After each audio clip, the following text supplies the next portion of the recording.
In the last 21 months, I've been blessed to have sold and represented clients upwards of 49 million in transaction volume, well over 250 clients served. And, being in the business for such a short time, people normally look at me and they go, "Hey, dude, like, how'd you do it?" Welcome to the Coffee and Questions podcast. I am your host, Michelle Berman-Michael, and my mission with this podcast is simple: to help realtors and loan officers across the world tap into the value Instagram can have for them and their business. To me, organic business that comes to us is the name of the game. On this show, you're going to hear from myself, other experts across social media, and also others that are just like you, selling real estate and doing loans and doing it at a high level on social media.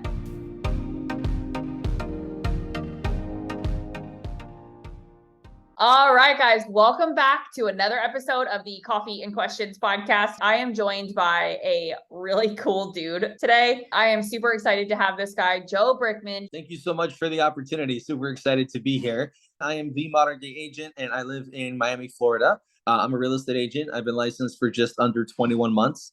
In the last 21 months, I've been blessed to have sold and represented clients upwards of 49 million in transaction volume, well over 250 clients served. And, being in the business for such a short time, people normally look at me and they go, "Hey, dude, like, how'd you do it?" I went to your social media and I creeped and was like, oh, his profile picture was him in the military. And I'm obviously married to a gentleman in the military. So there's a lot about you that immediately resonated with me, even though I had never spoken to you. I had never been on Zoom with you, but I just knew that right out of the gate, we were going to have this point of connection. What I want to talk about is that point of connection that you and I had made that initial point of contact that we finally were able to create so much easier and so much better. And that's what social media is all about, in my opinion. And being able to create that the way that you have is what I really want people to pay attention to. And I really want people to listen to you when you describe how you've done this, because I feel more connected to you just from that. So imagine if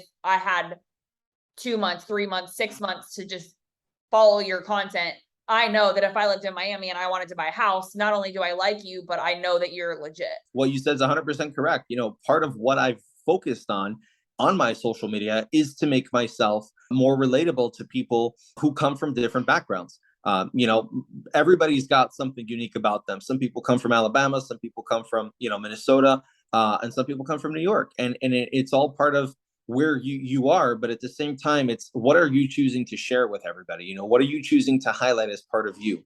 Because everyone's been through some bad things in life, and so everyone's been through some good things in life. And, there's so much negativity out there to where if you turn yourself into somebody who radiates positivity, it becomes a lot harder, even for people who don't like you and who want to actually cause you harm online. It becomes harder for them to do that, because how do you criticize somebody who's always positive? And how do you, talk bad about somebody who's always just trying to help the person next to them? The beautiful thing about social media is that you can help somebody literally with like 5 seconds on the toilet. Like, it's literally that easy, right? It's one text message. It's one Facebook message. It's one comment encouraging somebody or reaching out to somebody who needs help. And it's that easy. So I'm literally always on my phone, always replying to messages and stuff. And I get a lot of them literally because of that. I mean, if this isn't proof, I don't know what is. Well, I just love everything that you're about, and like mentality wise, I think that we are so aligned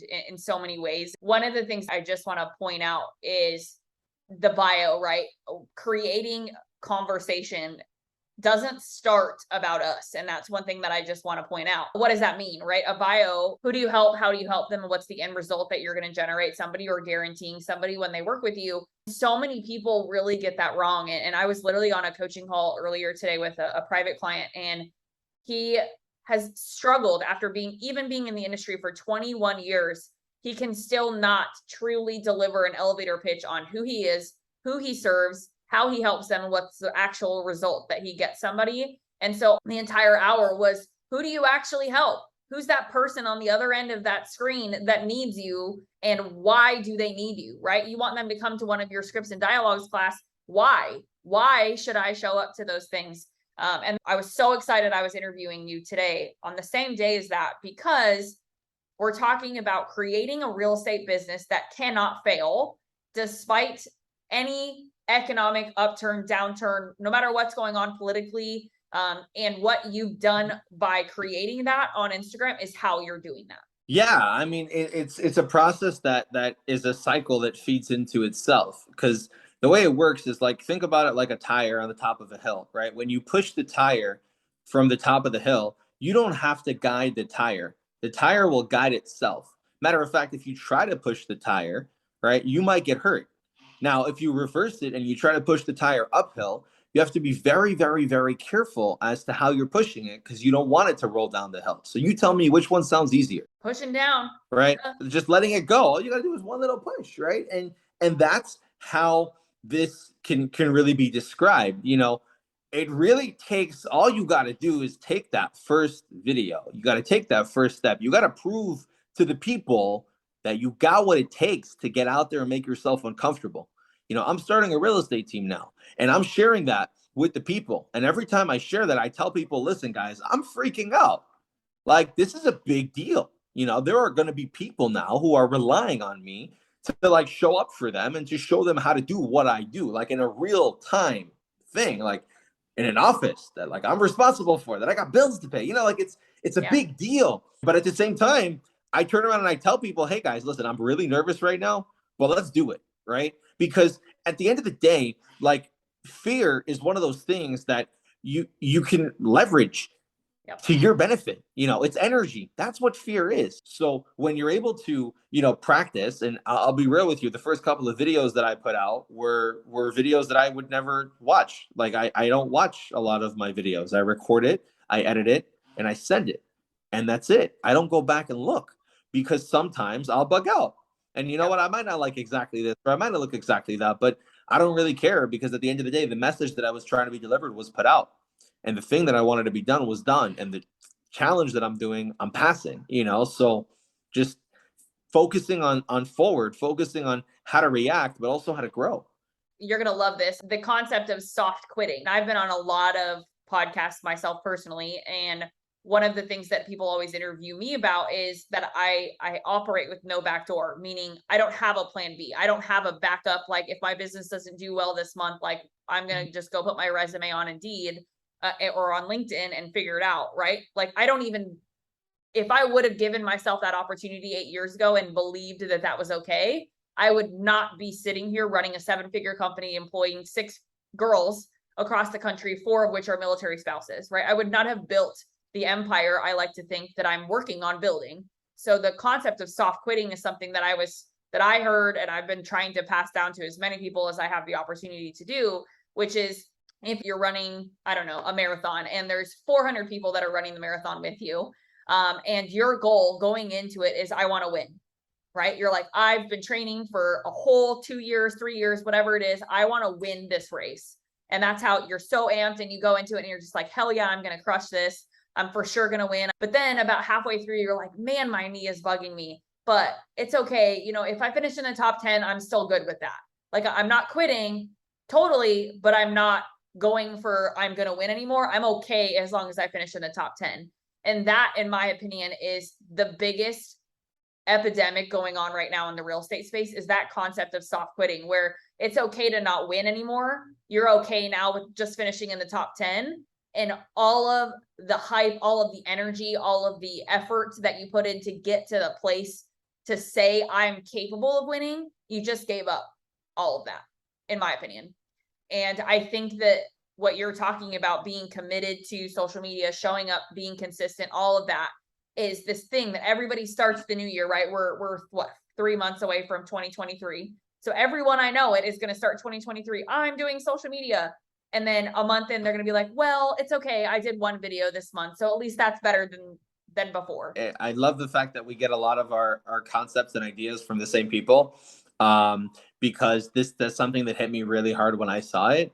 And I'm kind of like, dude, like, that's true. Like, the reason why people like us bust our ass to do what we do is because we do not have a backup plan. Like, there isn't, a side hustle or something else. Can we talk about that for a second? Like, I'm trying to make my main hustle, like, so busy that, like, I don't have, the time to side hustle stuff, because I'm just trying to get so good at, like, the main thing that I'm doing.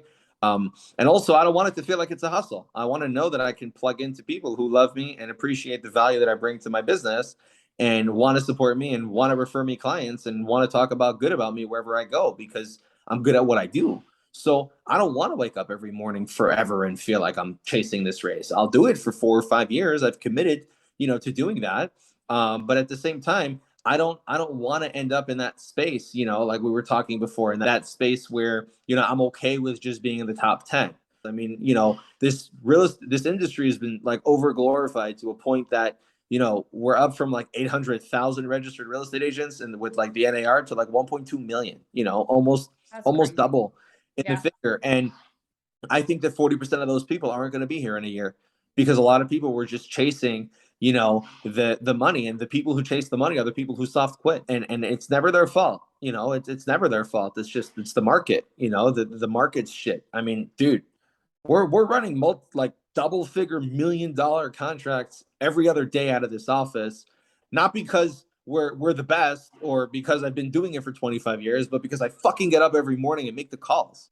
Yeah. So, yeah, like obviously my social media helps, and it's awesome when I turn around and tell somebody, hey, Google my number, you'll see I'm legit, right? And then my profile pops up, and then they go and they see all of my videos on Instagram and all the things I'm doing on socials in general.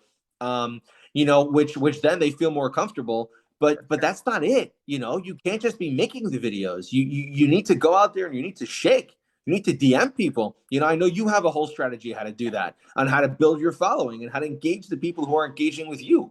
You need to do the work, whatever it looks like. For some people, it's suiting up and going and door knocking. And for some people, it's chilling in their bed with an iced coffee and their iPad or their phone and DMing people. And that's totally cool. If you enjoyed this episode, please go follow my guests on social media. And if you enjoyed this podcast, please consider leaving us a review wherever you consume this content.